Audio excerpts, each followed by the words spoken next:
우리 하나님의 말씀을 봅시다. 하나님의 말씀 마태복음 24장을 봅니다. 마태복음 24장 32절부터 51절까지 마태복음 24장 32절부터 마지막 51절까지 우리 찾으셨으면 같이 함께 보도록 합니다. 다 같이 봅니다. 무화과 나무의 비유를 배우라. 그 가지가 연하여지고 잎사귀를 내면 여름이 가까운 줄을 아나니 이와 같이 너희도 이 모든 일을 보거든 인자가 가히 곧 눈앞에 이른 줄 알라. 내가 진실로 너희에게 말하노니 이 세대가 지나가기 전에 이 일이 다 이루리라. 천지는 없어지겠으나 내 말은 없어지지 아니하리라. 그러나 그 날과 그 때는 아무도 모르나니 하늘의 천사들도 아들도 모르고 오직 아버지만 아시느니라. 노아의 때와 같이 인자의 임함도 그러하니라. 홍수전에 노아가 방주에 들어가던 날까지 사람들이 먹고 마시고 장가들고 시집가고 있으면서 홍수가 나서 저희를 다 멸하기까지 깨닫지 못하였으니 인자의 임함도 이와 같으리라. 그때 두 사람이 밭에 있음에 하나는 데려감을 당하고 하나는 버려둠을 당할 것이요 두 여자가 매를 갈고 있음에 하나는 데려감을 당하고 하나는 버려둠을 당할 것이니라. 그러므로 깨어있으라. 어느 날에 너희 주가 임할는지 너희가 알지 못함이니라. 너희도 아는 바니 만일 집주인이 도적이 어느 경점에 올 줄을 알았다면 깨어있어 그 집을 뚫지 못하게 하였으리라. 이러므로 너희도 예비하고 있으라. 생각지 않은 때에 인자가 오리라. 충성되고 지혜 있는 종이 되어 주인에게 그 집 사람들을 맡아 때를 따라 양식을 나눠줄 자가 누구뇨? 주인이 올 때 그 종에 이렇게 하는 것을 보면 그 종이 복이 있으리로다. 내가 진실로 너에게 이르노니 주인이 그 모든 소유를 저에게 맡기리라. 만일 그 악한 종이 마음에 생각하기를 주인이 더디 오리라 하여 동무들을 때리며 술 친구들로 더불어 먹고 마시게 되면 생각지 않은 날 알지 못하는 시간에 그 종의 주인이 이르러 엄히 때리고 외식하는 자의 받는 율에 처하리니 거기서 슬피 울며 이를 갈미 있으리라. 아멘. 기도합시다. 참 좋으신 우리 아버지 하나님, 하나님의 그 크신 은혜를 이 한 시간 감사를 드립니다. 다사다난했던 한 해를 갈무리하면서 오늘 2014년 이 마지막 주간 우리가 주님 앞에 예배합니다. 이 한 시간 말씀을 통하여서 때를 알 수 있는 지혜를 우리에게 허락해 주시옵소서. 주께서 다시 오심하고 약속하신 그 약속이 지금 이 시대에 우리에게 응하고 있다는 이 사실들이 우리에게 깨달아지고 믿어지는 일들이 이 한 시간 일어나게 도와주시옵소서. 그리하여 우리가 귀로만 듣던 그 하나님의 역사를 우리가 눈으로 보고 손으로 만진바되어 느낄 수 있는 복된 시간이 되어지게 도와주시옵소서. 그리하여 하나님의 말씀이 늘 심령들 속에 다름질하게 하셔서 때를 분별하여서 시대를 살아갈 수 있는 우리 모든 식구들 될 수 있도록 주께서 간섭해 주시옵소서.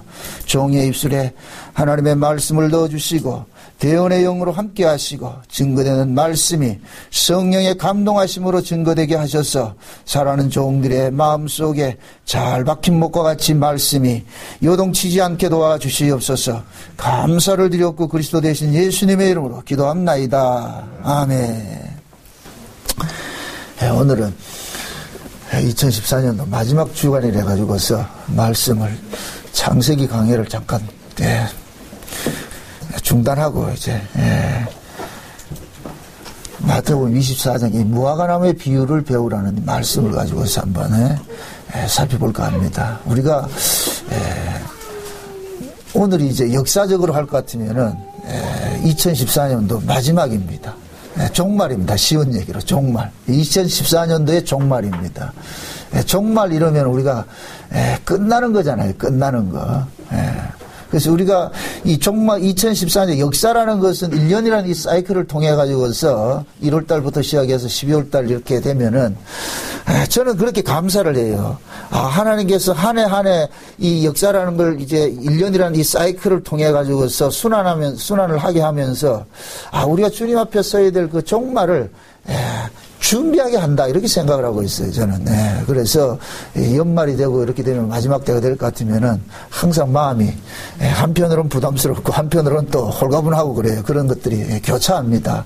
그래서 한 해 동안 내가 하나님께 받은 그 은혜가 얼마나 크고 많았는데 그걸 과연 나를 위해서 쓰고 있지는 않았는지, 내가 참 진짜 충성되고 지혜로운 종인지 한번 이렇게 돌아보게 되는 그런 시간을 갖게 됩니다. 그래서 오늘 우리가 이 말씀을 통해 가지고서 한번 우리 자신들의 그 신앙을 한번 점검하고 돌아보는 그런 기회가 됐으면 싶어서 오늘 이 종말론적 이렇게 뭡니까 말씀을 한번 이렇게 상고를 해볼까 합니다. 예수님께서 이 땅에 오시는 게 두 번 오세요. 영적으로까지 따질 것 같으면 세 번이지만은 역사 속에 오시는 건 두 번 오십니다. 예수님께서 오신다는 그 자체는 뭐냐면은 이 세상을 심판하기 위함이에요. 심판. 그게 심판이라는 이야기는 자기 백성들에게는 구원이고 자기 백성 아닌 자들에게는 저주가 되겠죠. 그래서 그 심판 속에는 반드시 뭡니까? 구원과 저주가 동시에 들어가 있잖아요. 그래서 예수님께서는 이 땅에 오셨을 때에 마리아가 그 아기 예수를 엄마 뱃속에서 잉태를 하고 있을 때 그 하나님께서 마리아에게 그러잖아요. 네 마음이 칼 찌르듯이 할 것이라고. 이 아이 때문에. 그러면서 그 아이를 낳고 나가지고서 그 마리아가 시몬에게 성전에 올라가서 시몬에게 이렇게 드릴 때 그 시몬이 아기를 안고서 그러잖아요. 이 아이가 이스라엘의 흥함과 패함을 위한 하나의 뭐가 된다? 표적이 되리라. 그렇게 했거든. 표적이 되리라. 그게 예수님 자신이 곧 뭐가 되느냐? 어떤 사람은 예수님을 통해서 살아나는 사람이 있고 어떤 사람은 예수님을 통해서 죽는 사람이 있다는 얘기입니다. 그게 예수님은 축복이면서 저주이죠. 그래서 예수님께서 이 땅에 오시는 것은 초림 때 예수님 오신 것은 구약 이스라엘의 멸망이에요. 쉬운 얘기로. 구약 이스라엘 속에 심판이 이루어진단 말이죠. 그러니까 구약 이스라엘 속에서 하나님께서 찾아낼 자 찾아내고 버릴 자 버리고 그게 추수거든요. 근데 예수님께서 2000년 전에 오셔가지고서는 구약교회를 심판을 하셨으면은 이제 예수님이 십자가에 죽으시고 오순절 성령을 통해가지고서 이제 신약교회가 세워집니다. 그럼 신약교회가 세워지면 신약교회도 반드시 끝에는 뭐가 있다? 심판이 일어나게 되어 있습니다. 그래서 예수님께서 분명히 승천을 하실 때에 그 제자들에게 너희들이 본 그대로 내가 다시 오리라. 다시 오리라. 그게 예수님께서 다시 오신다는 이 말씀이 우리 신자들에게는 뭐가 되느냐면 소망이 되어야 되거든요. 예수님 다시 오신다. 저는 이제 예수님께서 다시 오신다는 이 말씀을 어떻게 이렇게 비유를 하고 어떻게 인용을 하느냐 하면은 마치 직장 생활하는 사람들이 아침에 출근을 했다가 출근과 동시에 기다려지는 것이 뭐이다? 야근이다, 퇴근이다. 우리는 출근과 동시에 퇴근하고 싶어지는 거예요. 왜 퇴근을 하고 싶어질까요? 가정이 있기 때문에, 돌아갈 집이 있기 때문에. 그래서 출근과 동시에 아이고 빨리 퇴근해야 되겠다. 빨리 퇴근해야겠다. 그게 어떤 우리 인간들이 본성 속에 그런 게 자리 잡고 있단 말이죠. 그럼 우리 신자들도 마찬가지예요. 이 세상이라는 것은 쉬운 얘기로 하나님께서 우리를 이 세상에 출근시켜 놓은 거예요. 출근시켜 놓은 거란 말이죠. 출근을 시켜놔가지고 이제 이 땅에서 우리가 해야 할 일들이 있는 거예요. 그 일 다 마치면 우리는 퇴근을 해야 된다고 해요. 퇴근을. 근데 그 퇴근을 하는 사람이 내가 돌아갈 가정이 있고 집이 있고 말이죠. 그 어떤 것이 행복한 것이 기다린다 할 것 같으면은 그 퇴근 시간에 얼마나 기다려지겠어요. 기다려지겠다는. 그래서 예수님께서 제자들에게 그 이야기를 하는 거예요. 분명히 예수님께서는 열두 제자들에게 너희가 세상에서 나의 것으로 택함을 입은 거로 세상이 너희를 미워할 것이고 너희가 많은 사람들에게 핍박을 당할 것이고 이런 이야기를 쭉 이야기를 했어요. 근데 제자들은 아직까지 그게 구체적으로 어떤 일인지 모른단 말이죠. 그냥 예수님께서 그런 이야기를 하니까 그런 이야기를 한갑다 이렇게 생각을 했는데 어떤 추상적으로만 그냥 듣고 있었어요. 그러나 예수님은 자기 백성들이 이 땅에서 당할 그 아픔들을 다 알고 계신단 말이죠. 그들에게 마지막 예수님이 소망 주는 게 뭐냐? 내가 다시 올게. 내가 다시 올게. 절대 너희들 버려두지 않고 다시 올게. 응? 그래서 예수님께서 다시 오신다는 것을 우리에게 약속을 하신 것인데 그 약속을 우리가 믿어지도록끔 하기 위해서 성령을 뭐로 주셨느냐? 보정으로 주셨단 말이죠. 그래서 요한복음 15장에서는 예수님께서 내가 가면은 다른 보혜사를 너희들에게 보낼 텐데 그 다른 보혜사가 오면은 성령이 온다 소리를 하지 않고 내가 다시 온다 그러거든. 내가 다시 온다. 내가 다시 온다. 물론 성령이 오셨어요. 근데 그 성령이 오시면은 누구를 이야기를 해주냐면 예수님을 이야기를 해준단 말이에요. 예수님 믿어지게 해주고 그 예수님께서 비록 승천해서 하나님 보좌에 계시지만 그 하나님 보좌에 계신 그 예수님이 우리 속에 와 있는 것으로 믿어지게 만들어주신단 말이죠. 그래서 성령을 받은 사람들은 그 속에서 무엇이 생기느냐면은 주님께서 장차 다시 오신다는 그 약속들이 이 속에서 뭡니까? 바로 새겨져서 그것이 믿어진단 말이죠. 그날은 소망하게 되어 있거든요. 그래서 신앙생활이라는 것은 비록 우리가 이 땅에서 역사 속에서 살지만은 늘 우리는 어디를 지향하고 살게 되느냐면은 묵시를 지향하게 산단 말이죠. 하나님 나라를 소망하게 된단 말이죠. 신자가 되어가지고서 천국에 대한 소망이 없을까? 그건 신자가 아니에요. 그건 올바른 신앙이 아니라니까. 그래서 우리 속에는 늘 뭐 하느냐? 하나님께서는 영혼을 사모하는 마음을 주셔가지고서 그것이 계속해서 뭐하냐? 이 땅에서 어렵고 힘든 이 삶을 이겨내게 하는 뭐가 되느냐? 원동력이 된단 말이죠. 제자들이 오순절 성령이 임하고 나가지고서 얼마나 핍박을 많이 받습니까? 예수님 증거하는 것 때문에 그 많은 핍박을 받는단 말이죠. 그 핍박을 받을 때마다 그들에게 유일한 소망이 뭐냐? 우리 주님 다시 오실 거야. 그래서 초림 때에는 예수님 오순절 성령이 임하고 나가지고서 그 성도들끼리 모일 때 인사가 뭐냐면은 마라나다 했어요. 마라나다, 마라나다, 마라나다. 주님 다시 오신다. 이깁시다. 기다립시다. 곧 퇴근할 겁니다. 곧 퇴근할 겁니다. 근데 그 당시에는 금방 올 것 같이 알았는데 그 시간이 지금 뭡니까? 이틀만이 길어지니까 사람들이 어떻게 되느냐? 에이, 그거는 그냥 하는 소리고 안 와. 이렇게 돼버렸단 말이죠. 마귀가 이 예수님께서 다시 오신다 이 재림신앙을 그냥 뭘 해버리냐? 희화화시켜버린 거예요. 그러다 보니까 신앙들이 어떻게 되느냐? 천국에 대한 소망은 사라져버리고 현실에 안주한단 말이에요. 어떻게 하면 이 땅에서 고맙고 영원토록 잘 살까? 그걸 궁리한단 말이죠. 그래서 하나님께서는 자기 백성들에게 아니다. 죽게는 하루가 첫날 가고 첫날이 하루 같은 거 이 사실 잊지 말아라. 비록 역사 속에서는 2000년이라는 일 세월이 있지만은 그건 주님 앞에는 이틀밖에 안 된다. 그건 잠깐이다, 잠깐. 그 다 정한 때가 있다. 그 때가 되면 반드시 올 것이다. 그 사실을 알고 살아라는 거예요. 그래서 어떻게 보면은 지금 이 시대에 이 재림신앙이 조금 약화되는 건 하나의 어떤 비극이에요, 비극. 교회 입장에서는 하도 이 재림신앙을 가지고서 종말론을 가지고서 이단들이 설치니까 이제는 이 종말론 할 것 같으면은 겁이 덜컥 나는 거예요. 또 이상한 또 집단 생긴 게 아는가.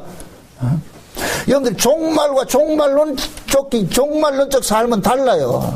종말이라는 것은 예수님께서 이 땅에 오심으로 인하여서 뭐가 되느냐? 종말이 된 거예요. 예수님께서 이 땅에 오심으로 인하여서.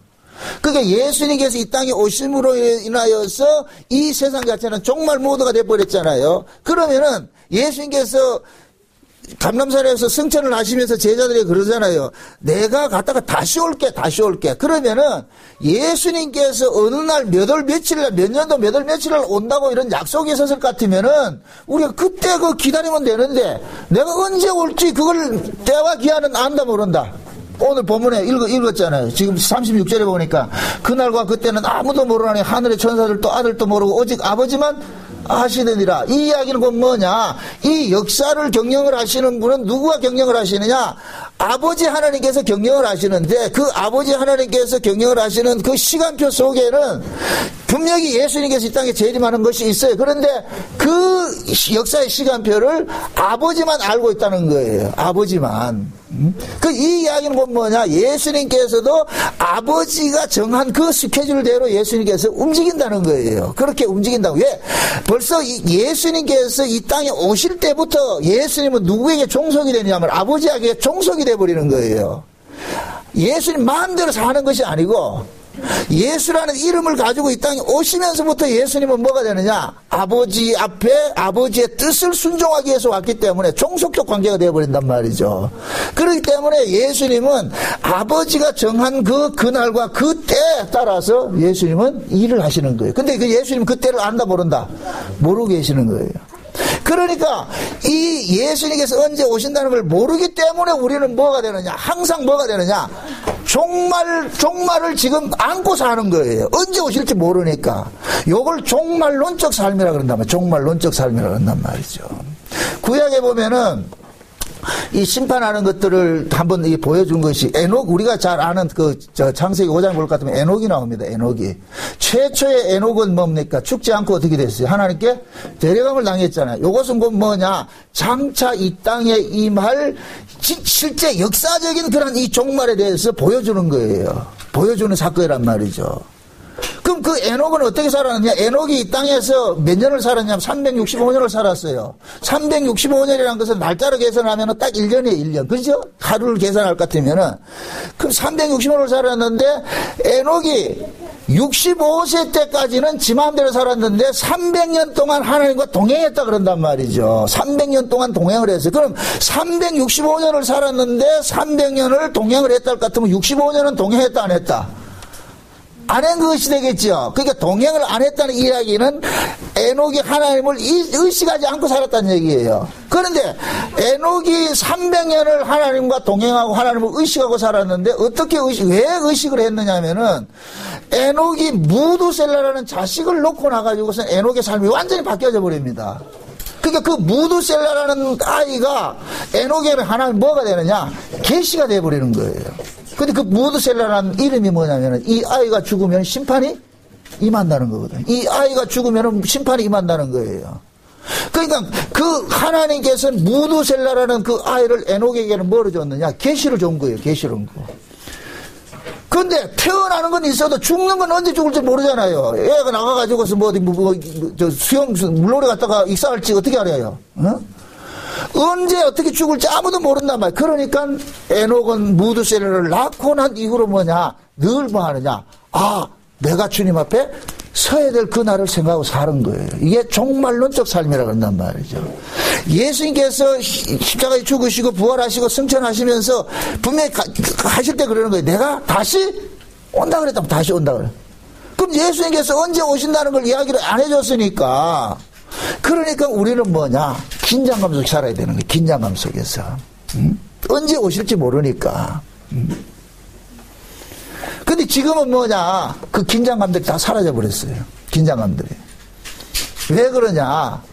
예수님께서 오신다는 것이 벌써 1, 2년도 아니고 말이죠. 2000년이나 지났는데 안 오니까 안 오는 거지. 그건 그냥 영적인 일이야. 이렇게만 생각해 치부해버린단 말이죠. 분명히 말합니다. 분명히 예수님께서 역사 속에 오십니다. 2000년 전에 오신 그 예수님은 역사 속에 오신 분으로 믿으십니까? 네. 예수의 십자가 사건도 믿으시죠? 엊그저께 우리 큰애가 와가지고서 저 영화 구경 한번 갔어요. 엑소더스라는 그 영화를 보러 갔는데 그 엑소더스가 뭐예요? 출애굽이잖아요. 그죠? 출애굽. 그 구약의 이스라엘 백성들이 애굽에서 출애굽을 하는 그 과정을 담은 것이 엑소더스란 말이죠. 그러면은 예수님께서 이 땅에 재림하는 것이 진정한 엑소더스가 되는 거예요. 이 세상 건 뭐냐? 애굽이에요. 애굽. 지금 우리는 이 세상에서 애굽의 종살이를 하고 있다니까. 애굽의 왕이 바로가 이스라엘 백성들을 종살이 시켰듯이 지금 이 세상은 뭐냐? 마귀라는 놈이 바로의 입장에 서가지고서 우리를 종살이 시키고 있는 거예요. 우리는 모두가 종살이 하고 있는 거예요. 이 종살이 하고 있을 때에 하나님께서 마지막에 예수님을 보내가지고서 뭐 하느냐? 빼낸단 말이에요. 그런데 그 엑소더스 할 때에 아무 때고 하는 것이 아니에요. 하나님께서 정한 뭐가 있다? 때가 있는 거예요. 정한 때가. 그러니까 미리 하나님께서 아브라함에게 약속을 하시잖아요. 그 창세기 15장에 하나님께서 아브라함에게 찾아오셔가지고서 약속을 하실 때에 아브라함은 자식이 한 명도 없을 때예요. 그런데 하나님은 뭐냐? 네 후손들이 하늘의 별과 같이 많을 것이다. 그런데 어떤 약속을 하느냐? 네 후손들이 이방에 나가서 계기됐다가 거기에서 엄청난 종살이를 하다가 마지막에 4대 만의 쪽으로 돌아올 것이다. 돌아올 것이다. 그걸 예수님께 적용을 할 것 같으면은 아버지는 예수님하고 언약을 세우신 거예요. 아버지께서 하나님께서 예수님과 언약을 세울 때 야 아들 예수야 너 후손을 하늘의 별과 같이 많게 해준다. 그런데 그 후손들이 뭐냐 이방에 계기됐다가 나중에 어떻게 한다? 돌아올 것이다. 이렇게 했단 말이죠. 그래서 예수님의 그 언약 속에서 우리가 이 땅에 모래알 쏟으시듯 우리는 쏟아져서 이 땅에 왔어. 그래서 예수님께서 때가 되면 어떻게 하느냐? 이 땅에 종살이하는 자기 백성들을 반드시 출애굽을 시킨단 말이에요. 출애굽을 시킨단 말이에요. 그 일들이 일어나는 거예요. 그 사건을 오늘 이 본문 속에서 무엇을 하느냐? 무화과나무 비유로 이야기를 한단 말이에요. 무화과나무 비유. 21장 한번 봅시다. 마태복음 21장을 한번 보세요. 마태복음 21장. 오늘 본문을 이해를 하려면은 21장을 봐야 돼요. 18절 보십시오. 18절 한번 봅니다. 18절, 19절 봅시다. 18절, 19절 같이 한번 봅니다. 다 같이 시작. 이른 아침에 성으로 들어오실 때에 시장하신지라 길가에서 한 무화과 나무를 보시고 그리로 가서 잎사귀밖에 아무것도 얻지 못하시고 나무에게 이르시되 이제부터 영원토록 내게 열매가 맺지 못하리라 하시니 무화과 나무가 곧 마른지라. 자 보세요. 지금 예수님께서 지금 이 마태복음 21장 이후로부터 예수님께서 마지막 한 주간의 그 이야기를 기록을 하고 있는데 예수님께서 여러 성전에 들어가서 나오시다 보니까 이 성전을 척결을 하고 나오시다 보니까 길가에 무화과 나무가 있는 거예요. 그 무화과 나무가 가지고서 열매를 얻고자 하니까 열매가 없는 거라. 그래서 예수님께서 그것을 뭐합니까? 저주해버리죠. 원래 무화과 나무는 열매가 먼저 맺히고 잎이 피는 것이 무화과 나무예요. 그런데 잎이 폈다는 얘기는 열매가 있어야 될 것이죠. 당연히 있어야 되는데 당연히 있어야 될 열매가 없고 잎만 폈어요. 그럼 이것은 무엇을 이야기를 하냐면은 구약에 지금 유대교를 상징을 하는 거예요. 유대교를 상징한다면 지금 예수님께서 뭡니까 성전에 들어가서 보니까 그 성전이 뭐가 됐어요? 강도의 구렬이 되어버렸죠. 그래서 예수님께서 그 성전을 척결을 해버리잖아요. 뭡니까 돈 바꾸는 자들 쫓아내버리고 비둘기 파는 자들 쫓아내고 상을 뒤엎고 말이죠. 내 아버님이 기도하는 이 집을 너희들이 강도의 구렬로 만들어놨다. 그래서 예수님께서 속된 얘기로 머리 신발에 먼지 털어버리고 나와버렸어요. 그 이야기는 결국 뭐냐? 이건 성전이 아니라는 거예요. 이건 성전이 아니라는 거예요. 그러니까 그 성전에 지금 모여있는 사람들이 모두가 어떤 사람들이냐? 강도들이 모인 거예요, 강도들이. 그래서 거기에서는 여러분들 그 이야기를 잘 볼 것 같으면은 안에 보면은 성전 안에 지금 뭐가 있는가 하면 매매하는 자들이 있죠, 매매하는 자들이. 매매라는 게 뭡니까? 사고 파는 거잖아요. 사고 파는 거. 그죠? 사는 자도 있고 파는 자도 있고. 그게 왜 매매한다고 이렇게 표현을 해놨냐면은 서로가 뭡니까? 유익을 위해서 지금 온 거예요. 유익을 위해 가지고. 자기들이 얻을 것을 위해서 지금 이 성전에 다 온 거예요. 그런데 그들이 얻을 것이 곧 뭐예요? 세상 것이란 말이에요. 세상 것. 그러니까 지금 그 성전을 관리하는 관리자들은 요즘 말할 것 같으면은 그 제사장들이 지금 성전에서 뭐 하느냐? 돈을 바꾸고 말이죠. 고리대금업을 취한단 말이죠. 왜 그러냐면은 성전에는 이방인들 화폐, 로마 화폐를 가지고서는 성전에 드리면 안 돼. 성전세를 드릴 때에. 그래서 히브리 화폐로 드려야 되는데 전부 그 당시에는 로마의 식민지로 했었으니까 가지고 있는 돈들이 전부 로마 화폐란 말이죠. 그러니까 로마 돈을 성전에 넣으면 불경하기 때문에 어떻게 하느냐? 편의를 제공하기 위해서 히브리 돈으로 바꿔주는 환전이 있었던 환전. 그 환전을 하는데 뭐냐? 고리대금이라 이게 환전을 하는데 요즘 꼭 달러 바꾸는 거와 똑같은 거예요.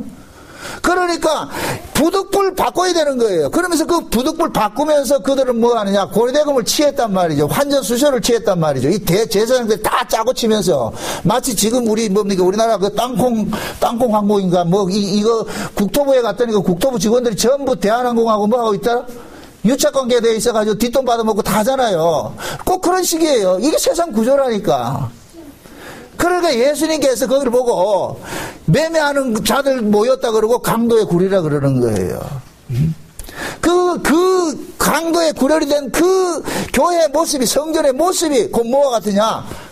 열매 없는 무화과 나온 거예요. 입만 무성한 거예요. 입만 무성한 거. 종교적인 그 형식은 화려한데 실제 그 내용 속에 하나님의 인애와 긍휼과 자비와 이런 건 없는 거예요. 외형적 형식만 장뜨겠지. 마치 지금 이 시대 교회가 외적으로는 엄청 크고 화려한데 실제 그 내용 속에 담겨 있어야 될 하나님의 은혜와 긍휼과 사랑과 자비 이런 건 없는 거예요. 이런 거 없다니까. 그래서 예수님께서 무화과 나무를 저주를 해버렸단 말이죠. 그러니까 즉시 말라버리죠. 그것은 뭐냐? 예수님이 구약의 율법교회를 저주한 거예요. 이건 교회 아니라고.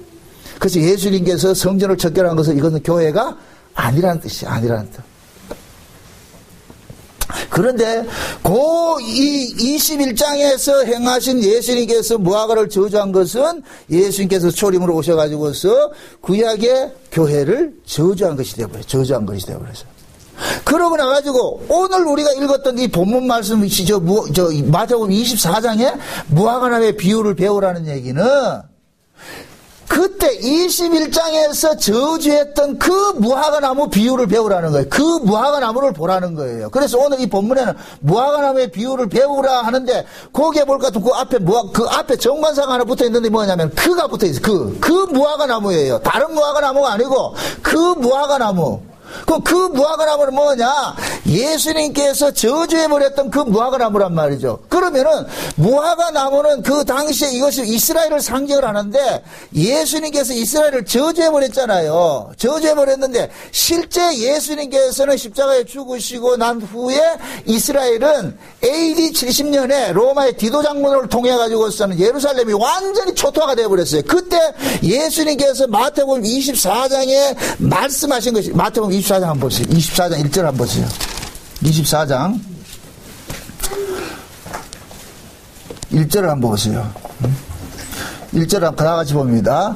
예수께서 성전에 나와서 가실 때에 제자들이 성전 건물들을 가리켜 보이려고 나오니 대답하여 가라사대 너희가 이 모든 것을 보지 못하느냐? 내가 진실로 너희에게 이르노니 돌 하나도 돌 위에 남지 않고 다 무너뜨리우랴. 자, 지금 보세요. 제자들이 예수님하고 이 감람산에 갔는데 제자들이 성전을 보고서 자랑을 하는 거예요. 예수님. 참, 저 예루살렘 성전 멋있죠? 잘 지었죠? 이렇게 하니까 예수님께서 조금 전에 21장에서 뭐 했어요? 그 성전 척결을 하고 나가지고 털어버리고 왔잖아요. 그러니까 여전히 제자들 눈에는 그게 성전으로 보이는 거예요. 그래서 예수님께서는 저게 성전이 아니고 진짜 성전은 누구냐? 예수님 자신이 성전이라는 걸 지금 알려주는 거예요. 그러면서 저 성전은 무너져야 된다는 거예요. 무너질 때 어떻게 하느냐? 돌 하나도 돌 위에 덧놓이지 아니하고 무너진다 그랬다. 그런데 요 사실이 그대로 뭐냐? AD 70년에 일어났다니까. 로마의 디도 장군이 들어와가지고서 성전을 불태워버린 거예요. 성전에 불태워놨다니까 그 성전의 곳간에 모아뒀던 금들이 녹아가지고 돌과 돌 사이에 전부 뭐하냐? 박혀가지고서. 그래서 로마 군인들이 그 금을 캐기 위해서 벽돌 하나를 다 뜯어내버려. 그 돌 하나도 돌 위에 남지 않고 그대로 완전 폐허가 됐다니까. 이건 뭐냐? 구약의 율법교회가 완전히 뭐하냐? 예수님 십자가에서 박살이 난 거 똑같은 거예요. 그대로 표현을 해주는 거예요. 그러고 나서 예수님께서 그러는 거예요. 그 성전의 그 이스라엘의 멸망을 저주받은 무화과로 표현을 했는데 그 저주받았던 그 무화과 나무가 다시 싹을 내고 꽃을 피고 열매를 맺을 것이다 이야기하는 거예요. 그게 마태복음 24장 이야기예요. 오늘 본문 읽었던 얘기예요. 다시 봅시다. 32절에 무화과나무의 비유를 배우라. 그 가지가 연해지고 잎사귀가 내면 여름이 가까운 줄을 아나. 이 얘기는 뭐냐? 망하였던 이스라엘이 다시 회복이 되면 어떻게 된다? 주님 오실 때가 가까이 왔다는 얘기예요. 지금 이 얘기는 뭐냐? 예수님께서 AD 70년에 죽으시고 나서 AD 70년에 로마 디도 장군이 와가지고서 그 예루살렘을 함락을 시키고 나가지고서 예루살렘에 있던 유대인들은 전부 산지 사방을 어떻게 했냐? 쫓아버렸어요. 그때부터 이스라엘 백성들은 온 세계 뭐냐? 디아스포라가 된 거예요. 흩어져 버렸다는 거예요. 완전히 흩어져 버렸어요. 그래서 이스라엘은 그 AD 70년 이후에 이스라엘 나라 자체가 없어져 버렸어요. 나라 자체가 없어져 버렸어요. 그런데 그 거의 한 2000년 동안에 없어졌던 그 나라가 1948년도 5월 11일 날 독립을 하게 돼요. 그 자리에 이스라엘이라는 이름으로 독립을 하게 된단 말이죠. 그 이야기는 곧 뭐냐? 이것은 죽었던 멸망했던 이스라엘이 다시 회복될 것을 지금 이야기를 해주고 있는 거예요. 그럼 그 때가 언제냐? 이스라엘이 회복하는 그 때가 언제냐? 마치 왜 이스라엘이 존재를 해야 되느냐 하면은 예수님께서 초림으로 오셨을 때 그 모습을, 그 상황을 재현을 시켜놓는 거예요.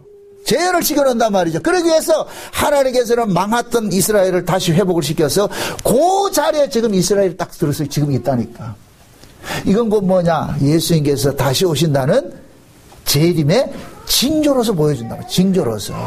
그래서 처음에 무화과 나무가 저주된 것은 예수님께서 초림으로 오셔서 유대교 구약의 율법교회를 망한 것이고, 지금 이 마태복음 24장에서 그 무화과 나무 비유를 배우라. 죽었던 그 무화과 나무가 다시 살아나거든.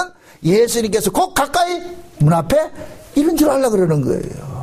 그래서 지금 오늘 본문 속이 뭐라, 이 33절에 보세요, 33절. 이와 같이 너희도 이 모든 일을 보거든 인자가 가까이 곧 문 앞에 이런 줄을 뭐하라? 알라 그러잖아요. 그러면 자 보세요. 예수님께서 오셔가지고서 이스라엘의 그 유대인들을 뭡니까? 율법교회를 저주해가지고서 그 율법 아래 있는 자들을 다 뭡니까? 온 산지사방으로 흩어버렸잖아요. 흩어버리고 다시 흩어진 자들을 어떻게 하느냐? 모으는 때가 와요. 모으는 때가. 그 모으는 때가 곧 뭐냐면은 예수님께서 재림하는 때란 말이에요. 재림하는 때. 그러니까 지금은 이 육적 이스라엘은 하나의 예표적인 사건이에요. 그 여러분들이 육적 이스라엘이 구원받는다 그러면 안 돼요. 육적 이스라엘은 구원이 없어요. 누구든지 뭐냐? 예수 그리스도를 믿어야 구원을 받는 것이지 육적 이스라엘에서 구원받는 게 아니란 말이죠. 그런데 육적 이스라엘이 왜 지금 2000년 동안 없던 나라가 갑자기 이렇게 해방이 돼서 세워졌느냐? 그것은 그냥 예표적으로 좀 보여주는 거예요. 보여준단 말이죠. 그래서 1948년도에 5월달에 그 이스라엘이 회복이 돼가지고서 그 회복된 이스라엘 민족들은, 요 민족들은 어떤 민족들이냐? 전부 흩어졌다가 디아스포라가 됐다가 다시 뭐하냐?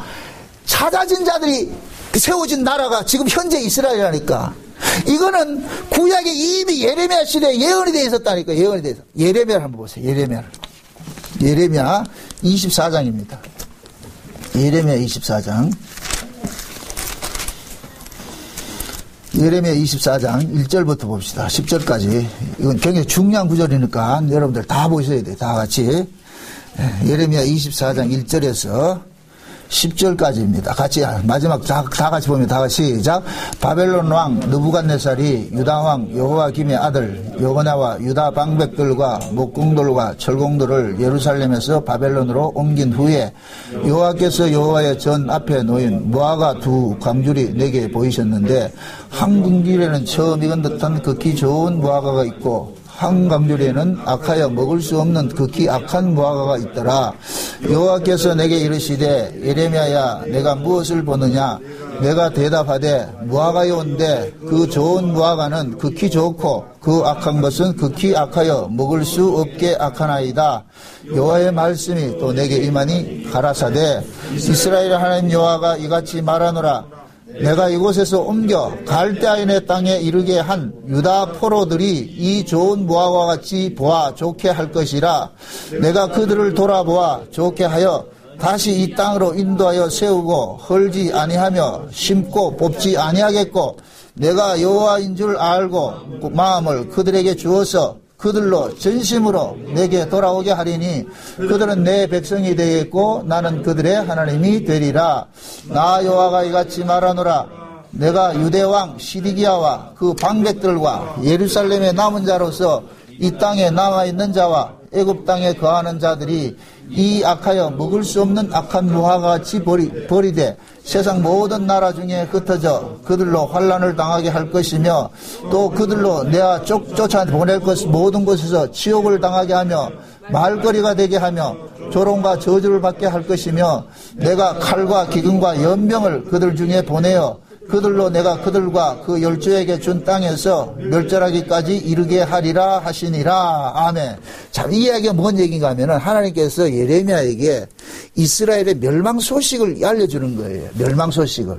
그러면 하나님께서 이스라엘 백성들이 가나안 땅에서 쫓겨나서 바벨론에 포로 잡혀가지고 멸망당하는 사건은 이 사건조차도 뭐냐 모세 언약에 의한 것이에요. 레위기서에 보면은 하나님께서 이스라엘 백성들이 가나안 땅에 들어가가지고서 하나님의 뜻을 불순종하게 될 것 같으면은 그 땅이 그들을 토해내가지고서 토해낸 그 기간 동안은 지금 이 가나안 땅이 뭐하냐면 안식을 누리게 돼 있어요. 안식을 누리게 돼 있단 말이죠.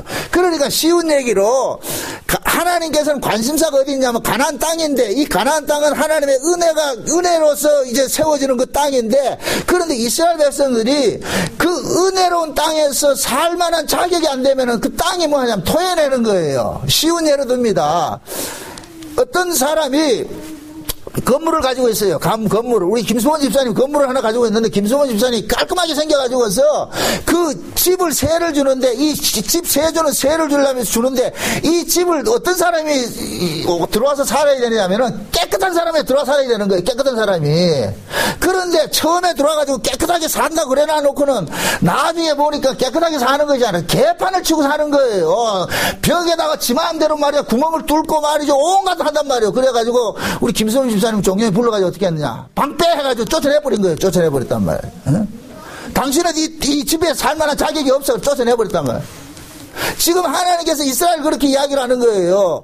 가나안 땅은 하나님의 은혜로서 세워진 땅인데 거기에서 이스라엘 백성들은 은혜가 그들 속에 지배를 해야 되는데 그런데 그들이 가나안 땅에 들어와서 살면서 하나님의 은혜와 정의와 공의는 다 사라져버리고 뭐 하느냐 탐욕만 가득해가지고서 말이야 그렇게 산단 말이야. 그래서 하나님께서는 너희들은 이 땅에 살 자격이 없어 해가지고 어떻게 하냐 빼내버린 거예요. 빼내버렸단 말이야. 그게 어디 바벨론으로 포로시킨 거예요. 그걸 지금 하나님께서 예레미야에게 알려주는 거예요. 그래서 예레미야에게 지금 알려주면서 하는 얘기가 예레미야 내가 무화과나무 두 광주를 너한테 이렇게 보여줄게. 그런데 한 광주리는 진짜 맛있는 맛있는 무화과고 또 다른 한 광주리는 먹을 수 없는 무화과란 말이죠. 근데 이 무화과는 1년에 2번 열매를 맺어요. 봄에 맺는 무화과가 있고 가을에 맺는 무화과가 있는데 봄에 맺는 무화과는 텁텁해서 먹지를 못해요. 이건 상품의 가치가 없어. 그냥 길손들이 정 배고픈 사람들이 그걸 따먹고 가는 그런 것들이에요. 그 무화과란 말이죠. 근데 나중에 가을에 맺혀지는 이 무화과는 달콤해가지고서 그것은 식용의 가치가 있는 거예요. 그러니까 예수님께서 마태복음 21장에 무화과나무 저주한 것은 이것은 봄무화과라. 봄무화과. 이거 먹을 수 없는 무화과. 그 구약의 율법교회를 상징하는 거예요. 그럼 나중에 두 번째 맺히는 가을 무화과는 뭐냐? 하나님께서 예수님께서 십자가에 피 흘려 죽으신 그 예수님의 피로 세우신 그 뭡니까? 이스라엘을 상징하는 것이 이게 좋은 무화과란 말이죠. 그게 지금 이 두 광주리를 지금 예레미야에게 보여준 거예요. 보여주면서 하는 얘기가 좋은 무화과는 어떤 무화과냐? 이 땅에서 뽑혀가지고서 저 바벨론 땅에 가서 포로 생활하다가 돌아오는 자들이 좋은 무화과라는 거예요. 반대로 이 땅에 남아있는 놈들은 나쁜 무화과라는 거예요. 그럼 하나님께서 지금 왜 이스라엘 백성들을 그 가나안 땅 적과 꿀이르는 그 은혜의 땅에서 뽑아냈느냐면은 이스라엘 백성들이 은혜의 땅에 살면서 이것이 하나님의 은혜인 줄 모르고 살고 있는 거예요. 그러니까 하나님의 은혜로 살았다는 것을 알게 하기 위해서 은혜의 땅에서 어디로 빼내느냐? 법의 땅으로 빼내버린 거예요. 바벨론을 포로를 시켜버린 거예요. 포로가 돼서 비로소 그들이 뭐를 아느냐? 우리가 살았던 것이 하나님의 은혜였구나. 내가 살았던 것이 하나님의 은혜로 살았다는 거기서 철저하게 해결합니다. 그러니까 하나님께서 바벨론 땅으로 포로시킨 그 자들이 지금 하나님이 뭐를 보여주냐면 하나님의 은혜로 살았다는 걸 깨닫게 만드는 거예요. 그렇게 해서 돌아오는 자가 뭐냐? 하나님께서 뭐 하느냐? 좋은 무화과라 그러는 거예요. 요놈들을 내가 구원할 자라는 거예요. 요놈들 구원할 자. 이것을 쉬운 말로 보세요. 우리가 천국에 갑니다. 천국은 어떤 곳이냐? 하나님 은혜의 나라예요. 그럼 은혜의 나라는 하나님의 은혜를 아는 자가 가는 곳이 아는 자가 가야 되는 곳이라니까. 하나님의 은혜를 모르는 자는 가면 안 돼. 지금 보세요. 바벨론에 포로된 자들은 포로되어 가가지고서 거기서 종살이 하면서 뭐를 깨닫는 거예요? 하나님의 은혜를 깨닫죠. 그런데 예루살렘에 남아있는 자들은 모르는 거예요.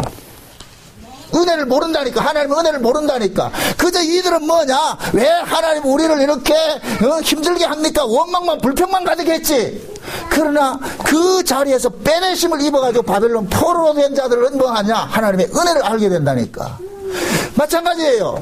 왜 예수님께서 오셔가지고서 이스라엘 백성들을 완전히 멸망시켜가지고 2000년 동안 디아스포라를 만들어 버렸느냐?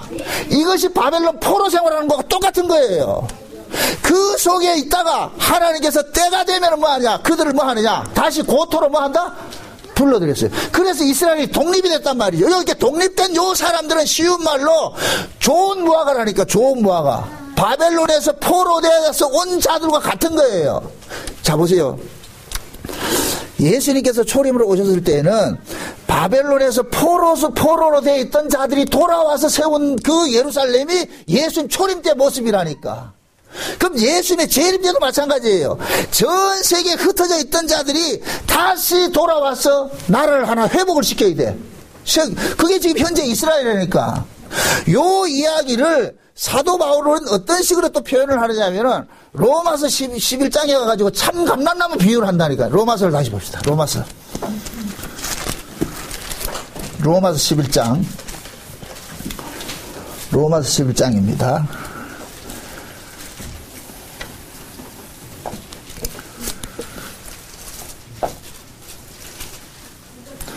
13절부터 봅시다. 13절부터 봅시다. 계속해서 13절부터.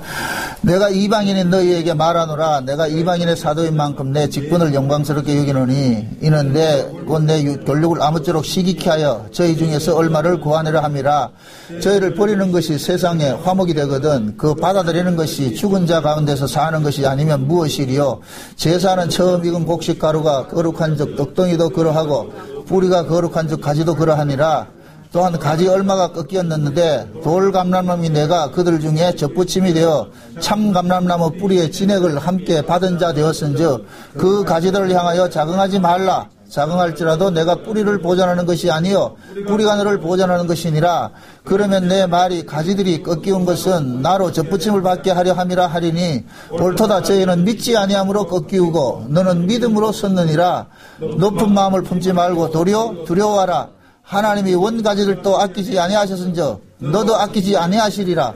그러므로 하나님이 인자와 어미를 보라. 넘어지는 자들에게는 어미가 있으니 너희가 만일 하나님의 인자에 거하면 그 인자가 너희에게 있으리라. 그렇지 않으면 너희도 찍히는 바 되리라. 저희도 믿지 아니하는데 거하지 아니하면 접붙임을 얻으리니 이는 저희를 접붙이실 능력이 하나님께 있음이라. 내가 원 돌감람나무에서 찍힘을 받고 본성을 거스려 좋은 감람나무에 접붙임을 얻었은즉 원가지의 이 사람들이야 얼마나 더 자기 감람나무에 접붙임을 얻으랴. 형제들아 너희가 스스로 지혜 있다함을 면기 위하여 이 비밀을 너희가 모르기를 내가 원치 아니하노니 이 비밀은 이방인의 충만한 수가 들어오기까지 이스라엘의 더러는 완악하게 된 것이라. 자 보세요. 거기까지 봅시다. 지금 이 이야기 뭐냐면은 바울이 누굽니까? 유대인이잖아요. 근데 그 유대인이 이 바울이 이 로마서를 쓸 당시에 이 유대인들이 지금 현재 모습이 어떤 모습이에요? 온 사방으로 지금 뭐가 됐어요? 흩어져 있는 모습이잖아요. 마치 하나님의 은혜에서 잘려나간 모습이 되어버렸단 말이죠. 그러니까 사도 바울이 왜 이 이스라엘이 잘려나갔을까? 그걸 지금 깨달은 거예요. 왜 하나님께서 저 이스라엘을 잘라냈을까? 이게 멸망을 시켰을까? 그 이야기는 뭐냐? 이스라엘을 잘라내고 그 잘려진 그 자리에 이방인들을 채우기 위해서 하나님께서 그 일을 하셨다는 걸 지금 깨닫는 거예요. 그런데 이 바울이 말하는 건 그거예요. 이스라엘이 그러면 왜 잘려져 나갔느냐? 여기에서 지금 말하는 감람나무, 참감람나무가 나오는데 참감람나무는 누구냐면 예수님을 참감람나무가 한단 말이죠. 그러면은 유대인들이 원래 예수님을 통해 구원을 받을 자들이어야 되는데 이들이 왜 예수님을 믿지 않고 구원해서 죄가 되어 있느냐? 이들이 어디에 거했기 때문에? 법에 거했기 때문에 그렇단 말이죠. 은혜에 거하지 않고 법에 거했기 때문에 로마서 10장에서 그 얘기하잖아요. 이들이 자기에겐 열심이 있는데 하나님께 열심이 없다 그랬잖아요. 하나님의 의를 애써 뭐 했다 그래? 거부했다 그랬단 말이죠. 예수님께서는 이 땅에 하나님의 아들로 오셔가지고서 자기 백성들에게 의를 주기 위해서 오셨는데 이스라엘 백성들은 뭡니까? 자기들이 율법 지킨 것이 있기 때문에 우리는 스스로가 뭐다? 의로운 자라고 생각했단 말이죠. 그러니까 하나님께서 의롭다고 여기는 그놈들을 뭐 하느냐? 불의한 자로 해가지고 잘라내버린 거예요. 잘라내버렸단 말이죠. 요걸 오늘 여기서 바울은 뭐라 그러냐? 그들이 하나님의 인자에 거하지 않고 의미에 거했기 때문에 잘라냈다 그러는 거예요. 잘라냈단 말이죠. 그것을 잘라낸 것은 바울이 깨달은 게 그거예요. 세상에 하나님께서 이들을 잘라낸 것은 이방인 중에서 자기 백성들을 구원하기 위한 것이라는 거예요. 그래서 이 이스라엘 백성들이 이방인의 충만한 수가 들어올 것 같으면은 이방인의 하나님께서 이방인들을 구원하는데 아무나 구원하는 것이 아니라 이방인 속에 정한 백성들이 있잖아요. 그 정한 백성들이 구원을 받게 될 것 같으면은 잘려나간 요 놈들을 어떻게 하냐? 다시 뭐 하느냐? 접붙임을 하는 거예요. 어떻게, 그러면 잘려나갈 때는 왜 해서 잘려나갔어요? 법에 거했기 때문에 잘려나갔는데, 다시 붙여질 때는 뭘로 붙여지는 거예요? 은혜로 붙여지는 것이죠. 자기 행위로 붙여지는 것이 아니라 하나님의 일방적인 은혜로서 그들이 붙임을 나간단 말이죠. 그러면은 하나님께서 요구하는 건 그거예요. 예수라는 나무가 은혜라는 나무인데, 은혜라는 나무에 같이 살려면은 은혜를 모르는 자는 살 수가 없어. 그래서 예수님이 오셨을 때 은혜를 모르는 자들은 잘라냈다가 그 바벨론 포로 당하듯이 포로를 시켜놨다가 거기에서 하나님의 은혜를 깨닫고 어떻게 합니까? 다시 은혜로서 부르심을 입게 되는 거예요. 이방인도 마찬가지예요. 이방인은 원래 하나님의 백성이 아니었어요. 그런데 하나님의 백성 아닌 자들이 하나님의 은혜로 예수 그리스도를 믿게 됐단 말이죠. 그러면 결국 예수라는 이 은혜의 나무에는 이방인들도 은혜로 접붙임을 받았고 잘려나간 자들이 다시 붙여질 땐 또 은혜로 접붙임이 되는 거예요. 요렇게 될 때는 곧 뭐가 되느냐? 요 나무 자체가 무슨 나무가 되는 거예요? 은혜의 나무가 되는 거죠. 이해되죠? 그러니까 하나님께서 요구하는 건 그거예요. 지금 이스라엘 백성들을 왜 잘라내느냐? 거기에서 고통을 당하면서 고난 속에서 뭘 겪느냐? 하나님의 은혜와 긍휼을 깨닫게 되는 거예요. 자기들이 사는 것이, 내가 사는 것이 하나님의 은혜였구나. 이걸 깨닫게 만드는 거예요.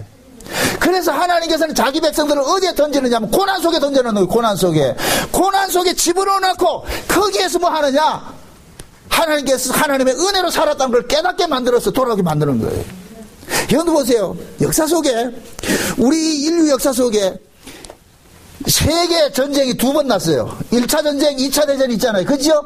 그런데 그 1차 대전과 2차 대전을 통해 가지고서 모든 이 전쟁을 통해 가지고 무슨 일이 일어나느냐? 이스라엘의 회복 운동이 일어났다니까. 1917년에 1차 대전 때 그때 당시에 뭡니까? 영국에 있는 외상이 누구냐면 발포라는 사람인데, 이 발포라는 사람이 그때 당시에 뭡니까? 독일이 막강해가지고서 지금 전쟁이 이기고 있어. 그런데 그 전쟁이 이기고 있을 때에 미국이라는 나라를 끌어들이기 위해 가지고서 뭐 하냐? 유대인들을 지렛대로 쓴 거예요. 쓰고 있었다니까. 그래서 유대인들에게 너희들 독립시켜줄게 그렇게 약속을 해버린 거예요. 그래서 그걸 유명한 발포 선언이라고 그런다니까. 1917년에 발포가 선언을 해주는 거예요. 그때 당시만 해도 유대인들은 자기 나라를 가진다는 건 꿈에도 생각지 못하고 있었어요. 완전히 망했다 생각했는데, 발포라는 사람이 세계 1차 대전에 자기가 승리를 하기 위해 가지고 미국이라는 막강한 나라를 끌어들이기 위해서 유대인들을 뭐냐? 미끼로 쓴 거예요. 미끼로. 왜 그러냐? 그 당시에 미국이라는 그 사회에 모든 경제권을 누가 가지고 있느냐? 유대인들이 쥐고 있으니까 저놈들 돈을 끄집어내야 되겠다 해가지고, 그렇게 해서 발포선언 해가지고서 뭐 합니까? 그 땅을 주겠다고 약속을 해놨어요. 근데 그 약속이 언제까지 가느냐면은 거의 한 40년 동안 지나가는 거예요. 그런데 2차 대전이 또 일어났어요. 근데 그 2차 대전을 일으킨 주력 국가가 누구냐면 독일이라니까. 근데 그 독일이 왜 일으켰느냐면은 1차 전쟁을 하고 나가지고서 패전국이 됐는데, 그 승전한 국가에서 독일에게 뭐 하느냐면은 전쟁 보상을 요구를 한 것이란 말이에요. 전쟁 보상을. 엄청난 요구를 했더니까 독일이 그걸 감당하지 못해가지고 뭐 하느냐. 2차 대전을 일으켰다니까. 2차 대전을 일으키고 나가지고 독일이 망했잖아요. 일본도 망하고 그래 맞죠. 망했잖아요. 그러고 난 후에 이스라엘이 뭐냐. 회복이 일어났다니까. 이스라엘. 그러니까 하나님께서는 두 전쟁을, 큰 전쟁을 일으켰는데 그 전쟁 자체가 곧 뭐냐. 이스라엘을 회복시키기 위한 전쟁을 일으킨 거예요. 이거는 놀라운 사건이에요. 이게 그냥 우리가 범상하게 봐서는 안 된다니까. 여러분들 보세요. 하나님께서는 자기 백성들을 다루고 가는데 반드시 뭐냐. 고난이라는 엄청난 풀 속에 집어넣었다가 거기에서 끄집어내는 일을 하신다니까. 어느 시대고. 그래서 지금 이 예레미야에서 말했던 그 좋은 무화과나무와 나쁜 무화과나무를 비유를 할 때도 하나님께서는 고난이라는 그 풀무 속에 집어넣어서 거기서 재련을 시켜 나온 자들을 좋은 무화과로 보는 거예요. 좋은 무화과로. 그러니까 고난이라는 풀무 속에서 우리는 뭐를 깨닫게 되느냐. 하나님의 은혜를 깨닫게 되는 거예요. 그래서 하나님은 이 땅에서도 지금 뭐냐. 자기 백성들을, 진짜 자기 백성들을 정말 고난의 풀무 속에 집어넣는 거예요. 그래서 진짜 좋은 신앙을 가진 사람들은 이 땅에서 삶이 어렵고 힘들어요. 정말 고난받는다니까. 우리 입장에서는 고난받는 게 싫지요. 그런데 그 고난을 통해 가지고서 뭐 하느냐. 우리는 하나님의 은혜를 찾게 돼요. 긍휼을 찾게 돼요. 여러분들 신앙이 언제 좋은 줄 아세요? 어렵고 힘들 때 신앙이 좋다는 거예요. 여러분들 스스로 한번 돌아보시라고. 언제 여러분들이 하나님 앞에 간절함으로 나오느냐.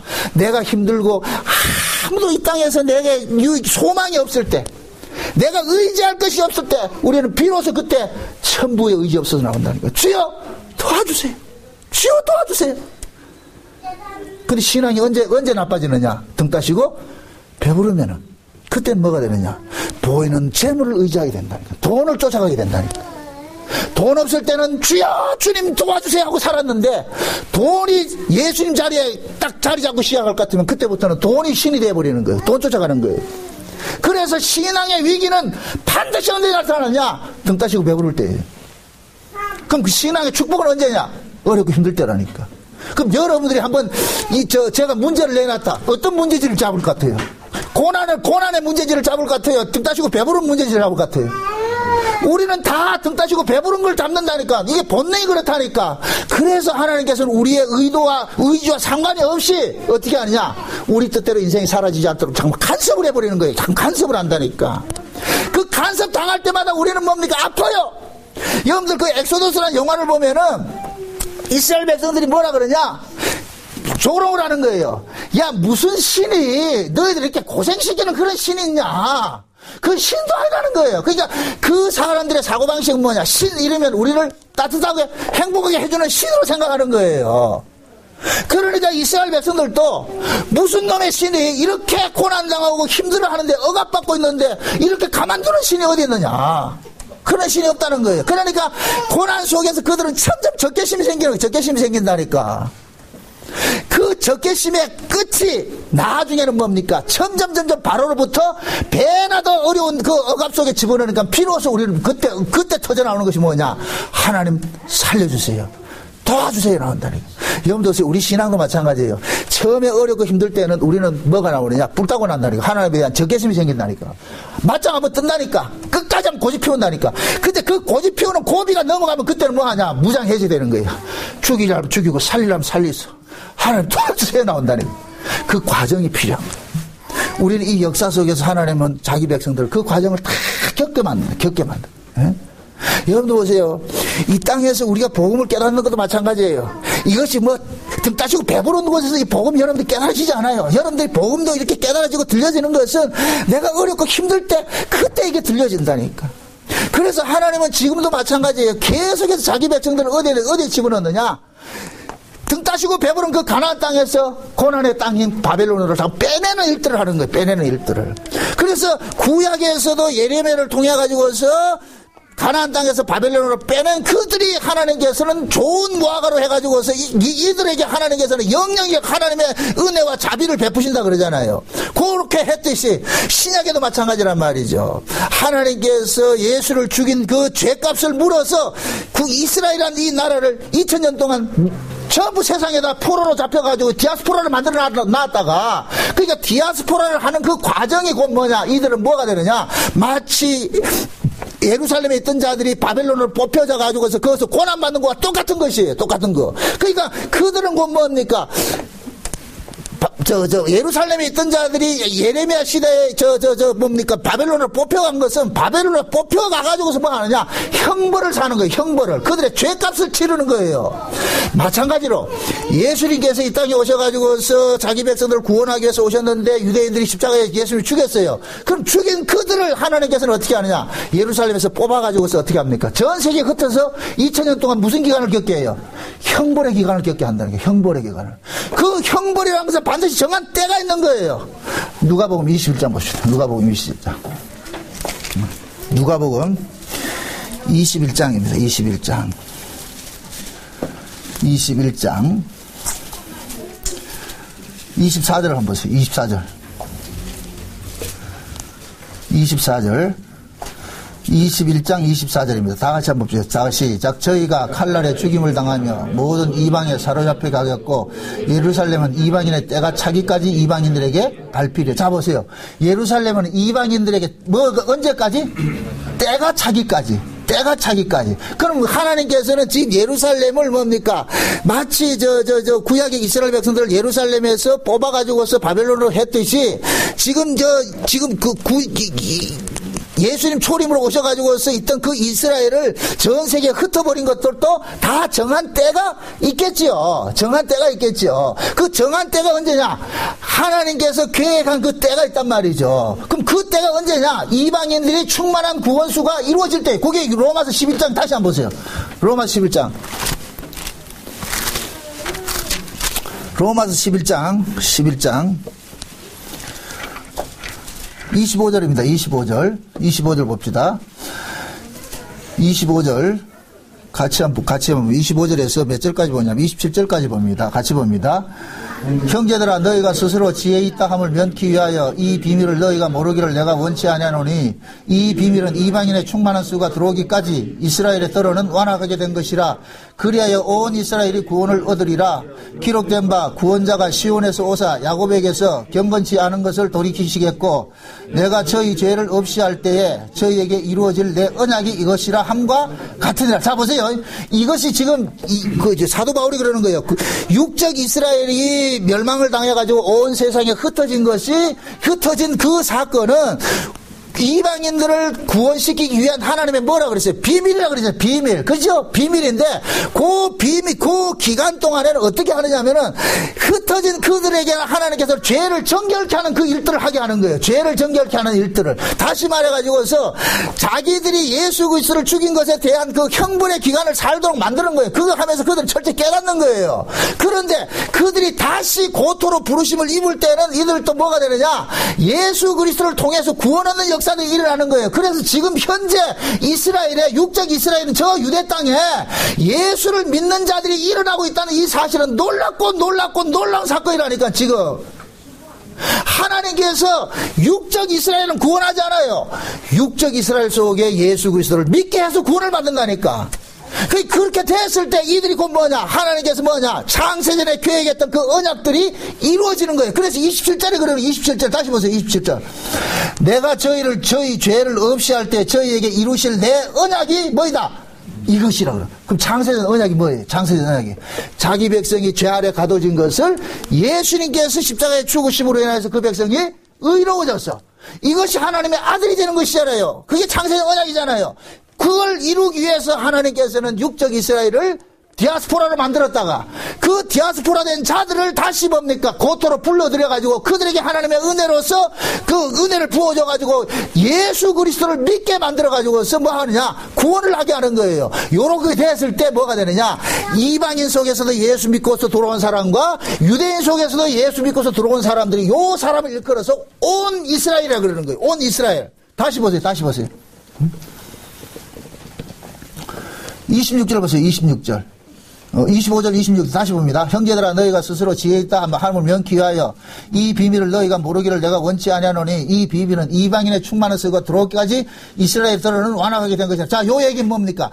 이방인의 충만한 수가 들어오기까지는 이스라엘이 완악이 됐다 그랬잖아요. 그럼 이방인의 충만한 수가 들어오면 이스라엘이 완악이 어떻게 되겠어요? 풀려지겠지요. 그죠? 그 완악이 풀려지고 뭐에 거하겠어요? 그들이 완악이라는 것은 법인데 법에서 풀려지면 어디에 거하겠어요? 은혜에 거하겠죠. 은혜에 거해질 때 26절 그리하여 어떤 이스라엘? 온 이스라엘. 그냥 이스라엘이 아니고 무슨 이스라엘?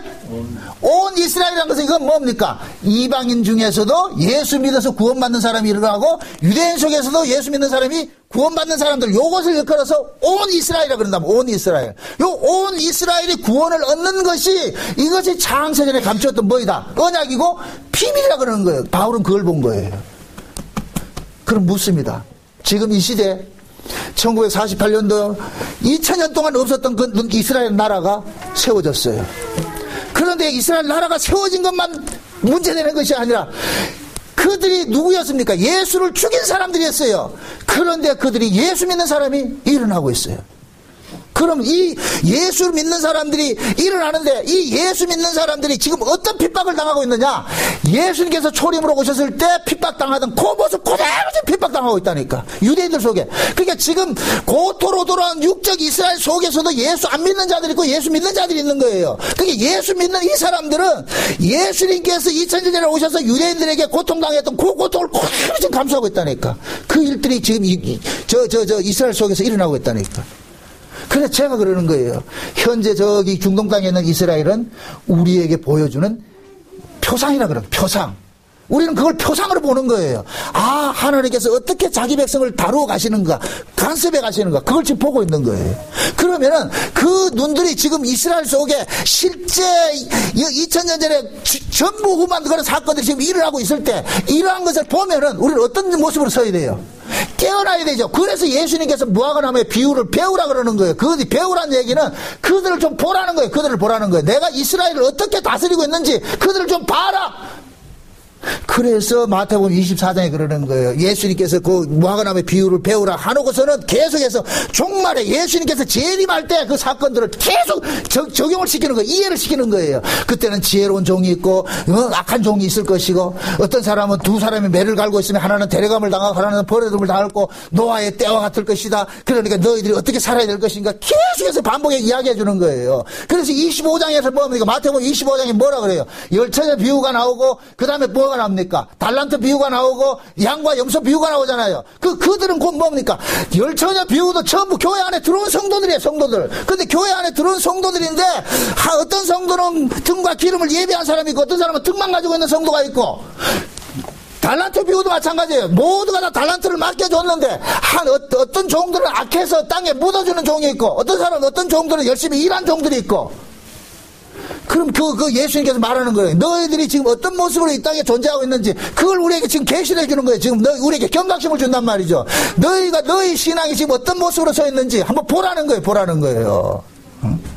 그런데 제가 올 지금 2014년도 이 마지막 주일에 이 말씀을 증거하는 것은 우리가 지금 또 2014년도에 많은 은혜를 입고 살았어요. 그럼에도 우리는 뭡니까? 하나님 뜻대로 살지 못하고 내 욕심대로 살았어요. 그러면은 예수님께서 하나님 그러잖아요. 비유를 하실 때 그러잖아요. 어떤 포도원에 나무를 심었는데 포도밭에다 무화과나무를 심으라는데 그 무화과나무가 열매를 맺지 못하니까 주인이 와가지고 그 나무를 어떻게 하라 그래요? 찍어내버리라 그러잖아요. 그럴 때 과원지기가 뭐라 그럽니까? 한 번만 봐주세요. 내가 다시 걸음을 주고 가지치기를 해가지고서 내년에는 꼭 열매를 맺게 하겠습니다. 그 이야기 하잖아요. 그 이야기와 마찬가지로 우리도 마찬가지란 말이죠. 예수님께서 우리를 위해서 하나님 앞에 변하고 계시는 거예요. 하나님, 저 울산 목양교 저 꼴통 같은 인간들 한 번만 좀 봐주시오.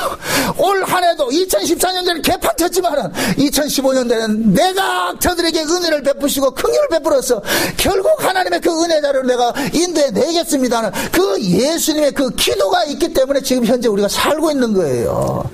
그러니까 2014년도에 여러분들 한 해를 한번 돌아보시라니까. 내가 과연 어떤 모습으로 지금 주 앞에 서 있는가. 결산하는 자세로 하나님의 은혜를 우리는 많이 입었어요. 그런데 그 받은 은혜를 우리는 뭘 했느냐. 자기 사욕을 위해서 세격거리를 쓰고 있었다니까. 마치 악한 종같이 땅에 묻어두고 살았다니까. 그런데 그것이 악이라는 것을 고발해주고 다시 한번 우리에게 기회를 주신 것이에요. 지금 현재 데려가지 않고 이렇게 살려주신 그 은혜 감사하셔야 된다니까. 2015년도에 부디 제가 여러분들에게 당부하고 싶어요. 우리는 하나님께 받은 은혜가 너무나도 많아요. 천사들도 흠모하는 우리는 복음을 받았어요. 그러면 그 받은 복음을 가지고서 여러분들 이 땅은 잠시 잠깐 후면은 다 사라질 것들이에요. 영원한 나라가 옵니다. 그 약속이 우리에게 주어졌어요. 부디 그 약속 믿으시고 2015년도 다시 한번 이 세상보다 주님 다시 온다는 그 생각을 가지고서 이 2015년도 맞이하셔서 여러분들이 소망 가운데 이겨내시기를 주의 이름으로 축원드립니다. 기도합시다. 아버지 하나님 감사합니다. 하나님께서 우리에게 주신 그 은혜가 너무나도 크고 중합니다. 그럼에도 우리는 그 중한 것을 담아내지 못하고 우리 일을 위해 살아왔습니다. 2014년도 한 해를 돌아보면 참 부끄러운 것밖에 없습니다. 그러나 늘 우리가 부끄러움만 있을 것이 아니라 2005년도에 주의 은혜 가운데 그 은혜 참여하면서 또 시작하게 하시고 하루를 살 수 있는 은혜를 허락해 주시옵소서. 감사를 드렸고 예수님의 이름으로 기도합나이다. 아멘.